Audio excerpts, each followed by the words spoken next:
Okay, jom kita tengok hasil kiri dan kanan selepas kakak dah buat ear treatment tadi.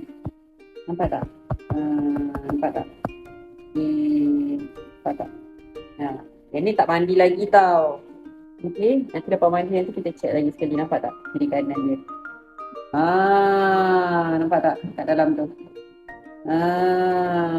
Nampak tak dia punya hasil berapa banyak hari ni yang kita dapat? Okay, Dik. Mandi dulu, okey? Oh, nak buat telikat dulu. Ya. Sian dia, berair mata dia. Sian dia. Nampak tak? Memanglah kita charge RM10. RM10 je. Ambil masa berapa lama? Belum lagi guna cotton bud. Tengok tu berapa banyak ni. Nampak tak? Produk lagi.